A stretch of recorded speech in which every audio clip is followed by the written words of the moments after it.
Aujourd'hui, j'ai invité quelqu'un qui était là avant tout, avant le blog, avant les réseaux, avant les enfants et avant mon mari Régis. Elle s'appelle Ariel et c'est ma maman. On parle beaucoup ici de maternité, de transmission, de ce qu'on porte sans le savoir, mais j'ai réalisé que je n'avais jamais vraiment pris le temps de lui poser les questions que j'aurais dû lui poser il y a plusieurs années déjà. Qui elle est, elle, en dehors de son rôle de maman, ce qu'elle a traversé, ce qu'elle a tu, ce qu'elle m'a transmis sans le savoir. Ma maman est une personne discrète. Elle ne parle pas beaucoup d'elle. Et c'est exactement pour ça qu'elle est là aujourd'hui. Parce que les femmes discrètes ont des histoires qui méritent d'être entendues. Bienvenue dans Zéro Filtre. Être une femme, c'est terriblement compliqué. Les hommes et les femmes devraient avoir les mêmes droits. Zéro Filtre, un podcast qui t'invite à explorer des sujets dits tabous en toute simplicité. Le jour où les femmes diront la vérité, les journées n'auront pas la même saveur. Dans chaque épisode, plongez dans des témoignages honnêtes, de la confiance en soi à la maternité. Tu as une vraie plateforme. Ce que tu dis a de l'importance. Je ne me suis jamais permis de souffler, ne serait-ce que 15 jours. Je ne veux plus tomber. Zéro Filtre, présenté par Isaline Ackerman. Votre capacité à changer tout ce qui est démarre ici. Coucou maman. Coucou Isaline, merci de me recevoir. Ben avec grand plaisir, bienvenue derrière ce micro. Les premières minutes, tu verras, c'est un peu, mes invités disent tout le temps, un petit peu bizarre. Et après, on va oublier les caméras et tout. Bon, alors la première question que je pose à tout le monde, c'est comment tu as envie de te présenter, toi, avec tes propres mots? Parce que moi, je t'ai présenté en intro, mais bon. Je suis une jeune retraitée, on va dire, qui va profiter de vivre des moments privilégiés avec ses petits-enfants. J'en ai 8, donc, et aussi profiter de ma vie de retraitée pour voyager et puis découvrir d'autres sports, d'autres pays, etc. Voilà. Donc, c'est comme ça que tu te présenterais. C'est drôle parce que c'est la première fois, je ne te pose pas l'autre question en fait, parce que tu t'es pas présenté ni avec des rôles ni avec des casquettes. Donc en fait, est-ce que ma prochaine question a du sens? Je ne sais pas. Est-ce que tu peux te présenter sans rôle ni casquette? Tu ajouterais parce quoi? Parce que je suis jeune retraitée, donc je n'ai plus, oui. effectivement, je ne suis plus dans un emploi professionnel. Oui. Voilà, c'est pour ça. Et puis, sinon, j'ai aussi débuté avec le début de ma retraite, une passion pour la gesmonite, où je créais des objets en gesmonite. Et aussi, je propose des ateliers de découverte pour les personnes qui s'y intéressent à créer eux-mêmes leur objet. Voilà, ce qui me prend aussi pas mal de temps. Voilà, mais ça me passionne très bien. Donc c'est comme ça que tu occupes ta retraite entre les petits-enfants et le temps libre. Voilà. On parlera justement de cette étape de la retraite peut-être après. J'ai pris un épisode un peu plus court avec toi, mais on verra si on y arrive. Si jamais je te réinviterai, je te reposerai la question. Parce que c'est une étape dans la vie d'une femme, notamment quand on arrête justement d'être définie par des rôles et des casquettes. Quoi qu'il en soit, dis-nous en plus. Tu as grandi dans quelle fratrie? Combien tu avais de frères et sœurs? Comment ça s'est passé? Alors, je suis la deuxième d'une fratrie de 5. Nous vivions dans un village qui est devenu en pleine expansion, qui est un grand village maintenant, en Ajoie, dans le canton du Jura. Et puis, donc, combien de filles, combien de garçons? Ah oui, 3 filles, 2 garçons. 3 filles, 2 garçons. Et Oui. toi, tu es la deuxième fille? Oui, je suis la deuxième fille. Et tu as grandi dans un petit village au Jura. Oui. Et tu n'as pas dit ton âge, en fait. Tu veux pas le dire? La retraite plus 2. Voilà, d'accord. Et puis, alors... Presque bientôt 2. Donc, c'était dans les années 60, 50. Oui, Ouais, 60. Oui. Qu'est-ce qui te frappe entre tes années où tu as grandi et nos années à nous? Il me semble que c'était une vie plus paisible, où il y avait moins de stress, où on avait plein de possibilités.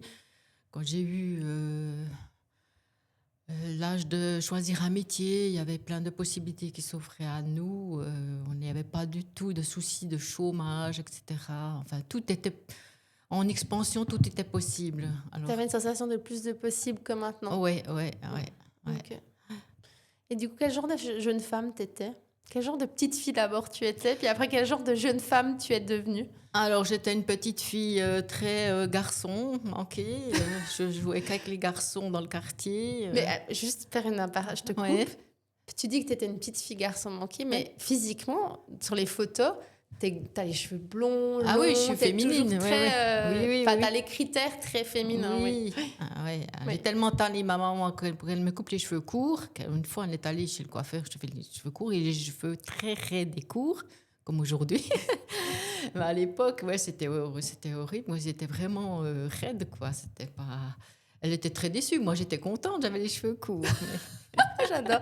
Donc, du coup, tu étais une jeune femme garçon manqué, tu le dirais. Donc, qu'est-ce que ça veut dire garçon pour toi, manqué, garçon manqué? moi, je voulais vivre comme un garçon, quoi. Et puis, c'est dans les mœurs, à l'époque, ben non, une fille, elle n'avait pas le droit de porter des pantalons. Comme je n'avais pas de grand frère au-dessus de moi, elle n'avait pas de pantalon. Et moi, je voulais absolument mettre des pantalons. Donc, j'étais en collant ou en chaussettes, petite jupe. Et puis, ça ne me convenait pas du tout. Et puis, j'avais toujours des jeux de garçons parce que ma sœur aînée était de santé fragile. Elle est née prématurée, elle avait de l'asthme, etc. Donc, elle n'osait pas bouger, elle n'osait pas courir, etc. Donc, je ne pouvais pas jouer avec elle déjà. Donc, j'allais jouer avec les autres enfants. Qu'est-ce qui te plaisait dans ce côté garçon, alors? Je ne sais pas du tout. Ben, les jeux, parce que je ne jouais pas à la poupée, je ne jouais pas... Tu préférais être en extérieur que faire des jeux? Oui. Et à quel âge tu as eu ton premier pantalon, alors?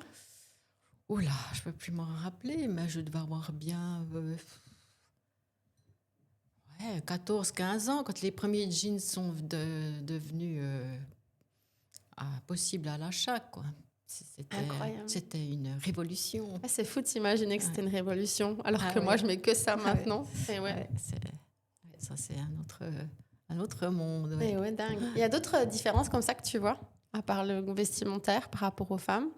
Tu as quand même grandi dans un monde où les femmes n'avaient pas le droit de voter. Ah, bah oui. Toi, même quand tu n'as eu tu n'avais pas le droit à ton compte, non? Oui, non? quand on s'est mariés, je n'avais pas droit. Il fallait la signature de mon mari pour que je puisse aller prélever de l'argent. C'est fou, ça. Ouais. Et puis même quand j'ai divorcé en 1999, j'ai été chercher mon salaire d'assistante médicale et mon mari encore, et il avait bloqué mon salaire et la banque ne voulait pas me le donner, alors que c'était mon salaire. Ah oui, mais votre mari est con, vous avez un compte commun, etc. Voilà, un compte commun aussi, ouais. Une erreur, enfin voilà. Donc c'est dans un monde où quand même l'homme avait encore complètement mainmise en fait. Ouais. Et comment tu as vécu ça, ce fait que tu as quand même grandi dans un monde où c'était les hommes qui contrôlaient cette partie-là des femmes, donc l'émancipation, et après tu as évolué. Comment tu as vécu ce changement? Bon, moi j'étais un peu révoltée sur cette façon de faire, mais en même temps, mon ex-mari me laissait la liberté de gérer le budget et tout, donc j'avais pas cette sentation d'être privée de quelque chose. Mm-hmm. Donc dans le couple, c'était OK que tu fasses ce que tu voulais avec... Ah ouais, donc tu n'as pas la sensation d'être privée comme certaines d'autres, en fait. Non, tant mieux, en fait. Oui. Oh mon Dieu. Ouais, puis j'ai toujours travaillé, à part mon encart de 3 ans au Mali, j'ai toujours travaillé, donc j'avais ce sentiment de pouvoir dépenser, parce que juste... Oui, ça, c'est ce que je voulais en venir après sur mes prochaines questions. C'est que moi, je t'ai connue tout le temps en ayant travaillé. D'ailleurs, c'est le modèle que tu m'as donné. Tu m'as toujours dit, ne sois pas dépendante d'un homme. Et Dieu sait que j'ai été mère au foyer, donc je suis dépendante financièrement de Régis pendant des années. Et cette phrase, longtemps, elle a tourné dans ma tête. Qu'est-ce qui fait que toi, tu as toujours choisi ça, justement? Je me suis mariée jeune, mais en même temps, depuis toute petite, j'aimais mon indépendance. Ouais. Voilà, donc mon rêve, c'était de partir en moto, découvrir des horizons lointains, avec, si possible, ma famille, mon mari, puis 2 gosses derrière. Mais ça s'est jamais fait. Ça s'est jamais réalisé. on a décidé autrement. Mais oui, et puis j'ai toujours, encore maintenant, j'ai toujours ce sentiment d'être, de gérer ma vie. Pour toi, tu associes avoir la liberté financière à gérer ta vie, en fait. Oui. Ça, c'est important. Ouais. Donc ça, c'est quelque même chose... si mes choix n'ont pas toujours été en bon escient, on va dire, comme tout le monde. Enfin, ça fait partie des expériences, mais ce que j'ai voulu faire, à plus ou moins, je l'ai fait. Voilà. Oui, moi, je trouve que tu es un bon exemple de... D'ailleurs, je pense que tout le côté que j'ai... Bon, Ola, papa était aussi entrepreneur, mais on dit souvent... Je me trouve plein de défauts, mais une des qualités que j'ai, c'est que souvent, je fais ce que je dis dans le sens d'entrepreneuriat. Ça veut dire que j'essaye, je teste, ça échoue, enfin ça échoue. Mais c'est vrai que je reste rarement à l'idée simple d'un projet. J'arrive à le concrétiser assez rapidement. Et toi, je pense que c'est ça aussi. Souvent, tu te flagelles en disant oh, « j'ai fait des mauvais choix ». Mais moi, je trouve que d'extérieur, tu as toujours osé faire. Dans le sens... Après, bon... Ça merde, ou ça réussit. Ouais. Mais j'entends, tu as le mérite d'avoir toujours fait. Parce que je crois que dans la population, il y a beaucoup de gens qui rêvent d'avoir la bonne idée, ou ils ont plein d'idées, mais en fait, ils restent souvent à l'état d'idée. Ils ne se lancent jamais. Oui, voilà, il faut vivre ses rêves. Ou en tout cas, se permettre de les concrétiser, tout à fait. Ouais. Et j'avais une question par rapport au fait de devenir maman, parce que moi, je parle beaucoup de maternité ici, puis de ce que ça fait, de ce que ça déclenche en nous, en tant que femme. Parce que ce qu'on a compris, c'est que tu étais une femme assez rebelle, j'aime bien mettre ce mot-là. D'ailleurs, si je te comparais à un dessin animé, moi, je te mettrais dans Rebelle. Tu connais Rebelle ou bien c'est la jeune princesse rousse. Et puis, après, tu es devenue maman. Mais est-ce que c'était déjà un souhait quand tu étais plus jeune? Parce que...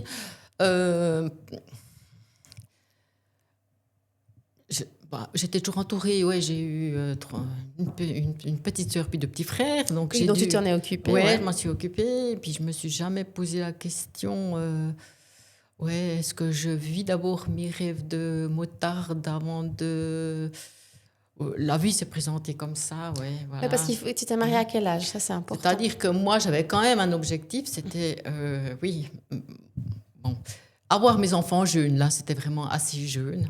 Ouais, c'était très jeune. Oui, c'était un peu un imprévu. Et puis, après, comme j'ai dit, partir en voyage avec mes enfants. Tu étais jeune, vers 18 ans, c'était de te barrer de la maison, non? Oui. Voilà. Puis à l'époque, pour se barrer de la maison, il fallait se marier, non? Non, moi, j'habitais déjà j'habitais à Genève, vu que j'ai fait ma formation à Genève. Mm-hmm. Oui, c'est que je rentre à la maison, on était 3 dans la même chambre, 3 ados, donc c'était compliqué, aucun espace intime, etc. Mm-hmm. Donc c'est clair qu'avoir... Et puis, à Genève, j'étais dans un foyer pour jeunes filles, et pour avoir un appartement à Genève, c'était déjà compliqué en 1978. Donc voilà, donc j'étais pas non plus seule, j'avais ma chambre, mais voilà. Mais tu pensais déjà... Oui, l'évolution, c'est clair. Avoir un mari, un foyer... Ça, tu y pensais déjà ou toi, tu rêvais plutôt de... Parce que si on compare à moi... Non, moi, je voulais vivre à la colle, comme on disait à l'époque. Ah, puis alors, qu'est-ce qui fait que tu n'as pas vécu à la colle? Mon ex-mari et puis nos 2 parents, c'était contre. Ah. Non, c'était exclu. Donc, tu as dû te marier. Oui, lui, il n'était pas d'accord. Mais sinon, moi, on aurait pu braver. Moi, ça m'aurait très bien plu. Hein. Mon ami Pierrette et Pierre, ils ont vécu à Genève. Ils ont vécu... je crois qu'ils ne sont jamais mariés, même encore maintenant. Bonne question. Ouais. Pierrette, si tu nous écoutes. Donc, pour moi, oui, c'était un modèle. Je voulais faire comme eux. Qu'est-ce qui t'aurait plu dans cette idée d'aller à la colle versus le mariage? L'indépendance, de nouveau. Pas avoir... Mais alors, être marié changer de nom... Parce qu'il faut changer de nom. Donc, c'était important pour toi de garder ton identité. Ouais. Alors, quand tu t'es mariée, tu t'es sentie perdre d'identité? Un petit peu, oui. Ah oui, ça, oui. Et après, le grand bonheur d'être maman, ça, c'était... Mais ça, tu l'as... un grand bonheur. C'est vrai? J'entends... Est-ce que, comme moi, tu t'es dit pendant des années, je ne serai jamais maman, puis un jour, tu es devenue maman? Ça, j'ai jamais dit, par contre. Non, ça doit être mes filles. Je sais pas. Non, moi, c'est un accomplissement. Fallait que je sois maman. Oui. J'étais maman facilement. Et puis, alors ça, c'est ce que tu nous as donné quand facilement même. Aussi. Sympa, par contre, sympa. Voilà, donc... Mais qu'est-ce qu'elle t'a appris, la maternité? déjà d'être responsable d'une autre personne, ça c'est incroyable, de gérer l'éducation d'un autre petit être, essayer de faire tout bien, voilà, même si on fait des erreurs. Et puis, ben oui, on évolue avec, surtout le premier, on évolue avec, parce que, à part quelques livres, c'est tout ce qu'il y avait. Il y avait quelques livres sur l'éducation. Moi, je sais, on avait par ta maternité, puis le après, parce que on a ma sœur qui vient d'être maman, puis moi. Qu'est-ce que tu vois de différent dans le processus? Dans nous, comme on le vit, comme on est... parce que moi, ce que je ressens, c'est que nous, maintenant, on est assommés d'informations. Moi, j'ai des enfants qui sont grands, mais je pense maintenant à ma sœur. Elle a accès à plein d'informations, puis des fois, je trouve on se perd là-dedans. Oui, c'est peut-être beaucoup plus stressant, perturbant. Est-ce que toi, tu étais plus sereine par rapport à ça? La grossesse et l'après aussi? Oui, bon, moi, les 3 premiers mois, j'avais des nausées, mais j'ai jamais vraiment vomi, mais j'avais des nausées. Après, il y a eu l'inauguration du tunnel du Gothard. J'étais enceinte de 7 mois, au mois de juillet. Donc, nous sommes allés faire l'inauguration du Gothard en moto. J'étais enceinte de toi. De 7 mois? Ouais. Oh mon Dieu, heureusement que je suis là, je suis en vie. Mon Dieu. Donc ça je ne referai plus. Hein. Je crois qu'on interdirait une femme, non, de 7 mois. Non, si tu te sens bien... non, mais c'est les risques si tu tombes. Oui, celle qui fait de lait, là, elle a bien volé en étant aussi enceinte. Moi, je trouve ça merveilleux. Mais je ne sais plus son prénom. Moi, j'étais fliquée, je ne faisais pas de vélo. Ouais. Bon, bref. Après, voilà. Donc, moto à 7 mois, ok. Ouais, moi, je vivais ça. Puis j'ai travaillé jusqu'à aussi 7-8 mois. Après, le dernier mois, c'était le mois d'août. Donc, avec la chaleur, j'avais un peu des œdèmes aux jambes, mais très peu. C'était un peu plus difficile à me déplacer. Mais, nous, c'était peut-être un peu trop l'inconnu. Nous, on avait une radio vers 7 mois, je crois, pour voir la largeur du bassin si la tête passait. Mais sinon, on n'avait pas d'échographie. Donc, tu ne savais pas si j'avais la trisomie ou tout ça? Oui, non, c'était un peu... Il y avait très, très peu de contrôle. C'était, je crois, 3 mois, 6 mois, enfin... Ok. Oui, c'était vraiment trop peu, quoi. Puis après, quand tu as accouché...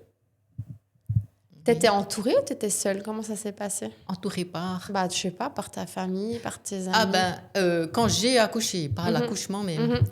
Oui, c'est une fête, hein. Oui, bien sûr. Non, mais parce que tu peux être toute seule à la maison, puis t'avais des amis qui avaient accouché, t'avais tes sœurs? Les amis, non, j'étais dans les premières. Voilà. Oui. Ma sœur, oui, elle avait déjà Isabelle, oui.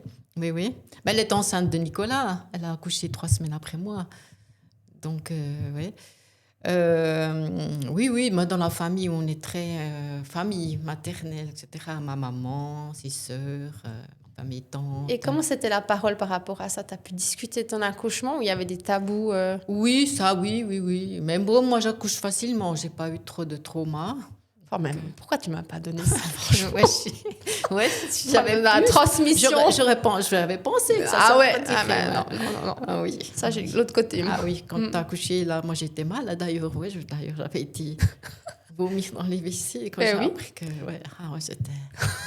Comme si c'était moi qui accouchais à ta place, quoi. C'était je pense que ce sera pareil pour Louise. Oui, évidemment. Ouais. Heureusement, je n'ai pas su, moi. Je suis après. Mais pour l'anecdote, je vais la dire quand même. Donc, j'ai accouché de Louise le 24 décembre. Et c'est Régis qui te tenait au courant. Et on avait un repas de famille. 24 décembre. Et tu es allée vomir pendant... Ah oui, mais bon, cet accouchement était long et compliqué, ouais. Et justement, avec le recul, est-ce que tu changerais quelque chose dans ça, dans le fait que tu es devenue jeune femme, puis après maman? Est-ce qu'il y a quelque chose que tu changerais? Non. Parce que tu as dit que tu avais fait les enfants jeunes. Est-ce que tu aurais fait moins jeune? Ouais, peut-être 5-6 ans, oui. Ok. Ouais. Qu'est-ce que ça t'aurait Travailler un peu plus avant, parce que là, je venais de passer mon diplôme, 19 ans, puis après, j'ai travaillé 2 ans. Oui, travailler un peu plus, mais... des économies. Ça aurait changé quoi? Alors justement, ça aurait changé... Peut-être, avoir un peu plus d'aisance financière pour moi. Oui, Mais nous, on ne parlait pas non plus de finances à l'époque. Je ne pensais pas du tout à mettre un peu des... T'étais jeune, hein, 19 ans, 20 ans. Oui, Bon. mais maintenant, on se dit on faut Oui. avoir un compte à soi, ou Oui. bien faire, voilà, pour s'offrir, ou bien faire du shopping. Enfin, Oui. c'est ce que je recommande. Quoi. Avoir un compte commun et un autre compte pour soi. Oui. Et puis, nous, ouais, voilà, c'est ce que beaucoup de gens reprochent aussi à l'éducation. À l'école, on n'a aucune éducation financière. Ah non, mais ça, c'est ce qu'on en parlait avec Émilie. Et c'est comme si on nous avait enlevé tout un pouvoir aux femmes. Mais quand on fait historiquement, comme tu dis, tu as grandi, toi, où tu n'avais pas accès aux comptes bancaires, etc. Donc, Ouais. c'est en marche, dans le sens où on doit vraiment réapprendre aux femmes à s'intéresser à ça. Justement, comme je suis avec Louise, c'est de lui donner un budget, le faire gérer, la faire économiser, lui montrer qu'il y a un pouvoir derrière. Ouais. C'est pas juste du papier, en fait. Ça Ouais. t'offre une vraie liberté. Ouais. Tout à fait. Bon, après, quand je gérais les salaires de l'entreprise de mon ex-mari, etc., j'étais quand même confrontée aux finances. J'allais chercher l'argent à la banque, mais ce n'était pas pour moi. Oui, c'est ça. C'est Mais- pas la même chose. Voilà, oui. Après, quand je me suis trouvée seule, puis que j'ai bien dû gérer mon budget, etc., je me suis quand même pas perdue. Ouais. Est-ce qu'il y a quelque chose que tu as mis de côté quand tu es devenue maman? De côté, oui, ma moto, ouais, mais Bah mes oui, virées en tu peux le moto. dire, hein, même Non, si je m'ai virée en je moto. suis maman, donc je sais Mon ce qu'on met de sport, côté. oui, en même temps, on est parti très vite au Mali, donc j'ai aussi dû mettre, Oui, tu ma fais ça. parenthèse de famille, mais les retrouvailles familiales en parenthèse, le sport. Tout ce que tu aimais faire, en fait. Oui. Donc, en fait, Ah tu as oui. gardé quoi? Tu as gardé ton travail, enfin, même pas quand tu étais au Mali, mais Non, la même chose. On n'avait pas le droit de travailler, vu qu'on était femmes de coopérants. Donc, oui, parce que mes parents Ou et moi, bénévole. on a vécu au Mali les premières années de notre vie, Ouais. grâce ou à cause, on verra bien, de mon papa. non, c'était une belle expérience quand Oui, même. vraiment. Ouais. Mais c'était la même chose, c'était l'inconnu. On n'avait pas Internet, on n'avait rien. Donc, à part un ou deux bouquins, Ouais. on a été parachutés là. Enfin, lui, il a eu une formation, mais pas moi. Oui. Donc, en Oui, fait, donc je me suis trouvée maman. Et puis après, je suis tombée enceinte assez rapidement du deuxième. Et puis après, nous sommes partis auAli. Donc oui, j'ai profité de vous deux là-bas. Donc, ça veut dire vraiment, que, voilà, à 150%. donc, en fait, quand on... 200%. Là, c'était dans ta période maman à 200%, en fait. Ouais. Mais je regrettais justement d'avoir pas assez travaillé avant, d'avoir cette parenthèse. Parce que pour moi, j'étais pas assez fatiguée pour pouvoir profiter de cette parenthèse. Et en même temps, notre voiture est arrivée 2 ans après. Elle était bloquée sur le port de Dakar. On l'a su après. Donc, j'étais coincée. J'avais pas de voiture pour me déplacer. J'étais vraiment dans un milieu clos. Bon, j'avais quelques, on veut dire, pas entretien, enfin, quelques visites entre coopérantes, etc. Mais c'est tout. Donc, j'apprenais l'anglais. J'avais des cassettes pour apprendre l'anglais. Donc, ça, si tu te stimulais le cerveau, comment? Voilà. Parce que moi, je sais ce que c'est que d'avoir de jeunes enfants. Au bout d'un Ouais. moment, si tu parles à personne... J'apprenais l'anglais, je maîtrisais assez bien, mais après, j'ai tout perdu. Donc, en fait, tu étais maman à 100%. Ouais. Mais comment tu as fait pour pas péter un câble? Ça a été difficile, ouais. Parce que... En plus, on devait avoir un gardien puis un cuisinier. La nounou, j'ai pas voulu. On a eu un moment une nounou, mais elle nous volait, donc j'ai pas voulu pour que je m'occupe de vous. Mais la cuisine, il fallait, parce que sinon, ils nous volent, ils nous embêtent tant qu'on n'est pas un minimum de personnel. Donc, depuis qu'on a eu un gardien pour ouvrir la porte, et puis balayer autour d'un villa, et puis le cuistot pour faire les repas. Mais on a été tranquille, on n'a plus jamais été volé, etc. Mais tous les cadeaux de naissance que j'avais reçus, je les avais suspendus. Oh là Quand là. j'y étais, il n'y avait plus de lessive. Oh. Et ouais. Mais enfin, voilà, ça a profité à quelqu'un d'autre, je pense. Ouais, Donc, oui, c'était un peu la routine. Bon, alors moi, j'aimais bien aller au marché avec mes 2 enfants. Alors, c'était tout babou. On avait une nuée de petits enfants qui nous suivaient au marché parce que, 2 petits blonds là au milieu. Et tout le monde me disait, mais non, Marielle, n'y va pas, c'est dangereux, puis c'est pas ton rôle. Puis je disais, mais j'aime bien, puis ça nous sort. Et puis... ça m'ouvre un peu la vie du local, se concentrer entre coopérants, etc. Donc, voilà, il y avait aussi au quotidien un passage de cacahuètes grillées que les enfants aimaient bien. Donc, Je pense que moi, j'ai gardé des souvenirs quand même, parce que quand on va au Maroc, on allait au trek, il y a quelque chose. Chaque fois que je vais dans ces pays-là, c'est comme si, genre, il y a un truc qui s'anime, en fait. Donc, je pense quand même le fait d'avoir vécu quelques années en dehors... Puis, je me promenais justement en dehors de la concession, parce que ce qu'on appelait, la villa qu'on avait, c'était une concession. C'est-à-dire qu'il y avait un mur tout autour de notre maison. Et puis, je me promenais, la même chose. J'étais la seule coopérante à faire ça. T'es une rebelle. Il fallait que je bouge quand même. C'est ce que j'allais dire, parce que quand on t'entend... Plus moi, pas de voiture. Quand tu as une voiture, tu peux aller en dehors de la ville, etc.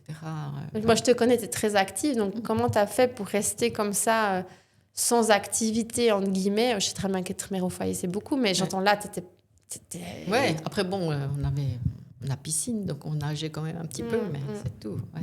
Et moi, travailler 8-10 ans, là, je serais fatiguée. J'apprécierais plus cette pause que là où j'étais... j'avais envie de faire plein de choses. Puis voilà, quoi. Ouais. Après, moi, j'imaginais être en Afrique, voyager, aller en Côte d'Ivoire, Sénégal, etc. Mon ex-mari y est allé au niveau professionnel, mais moi, je ne pouvais pas y aller. Donc... Tu aurais voulu faire différemment? Maintenant, avec le recul, tu ne serais pas partie?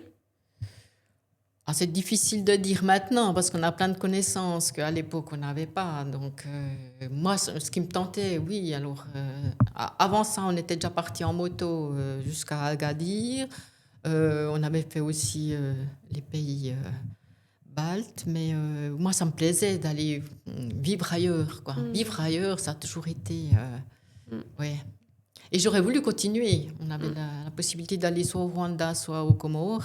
Ce qu'on entend, c'est que tu as quand même beaucoup suivi papa, en fait. Oui. Ouais. Est-ce que tu as oublié, en fait, depuis que tu es la jeune fille qui voulait partir en moto et tout, et après tu es maman, qu'est-ce que tu as oublié en cours de route? Mon indépendance. Un peu. Puis tes rêves, non? Ah oui. Ouais.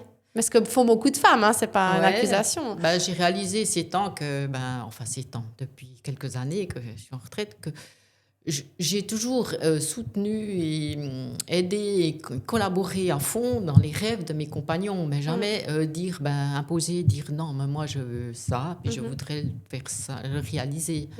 J'ai toujours dit, mais je me rendais même pas compte, mais eux ils avaient des idées, puis je me disais ah ouais c'est génial, machin, tout. Donc j'ai toujours, vu que j'étais en une excellente santé, j'ai toujours été sur la fille qu'on déléguait des responsabilités. Puis je disais toujours, oui, je peux aussi, parce que je suis en bonne santé. Puis ça a continué, j'ai toujours dit, oui, je peux le faire.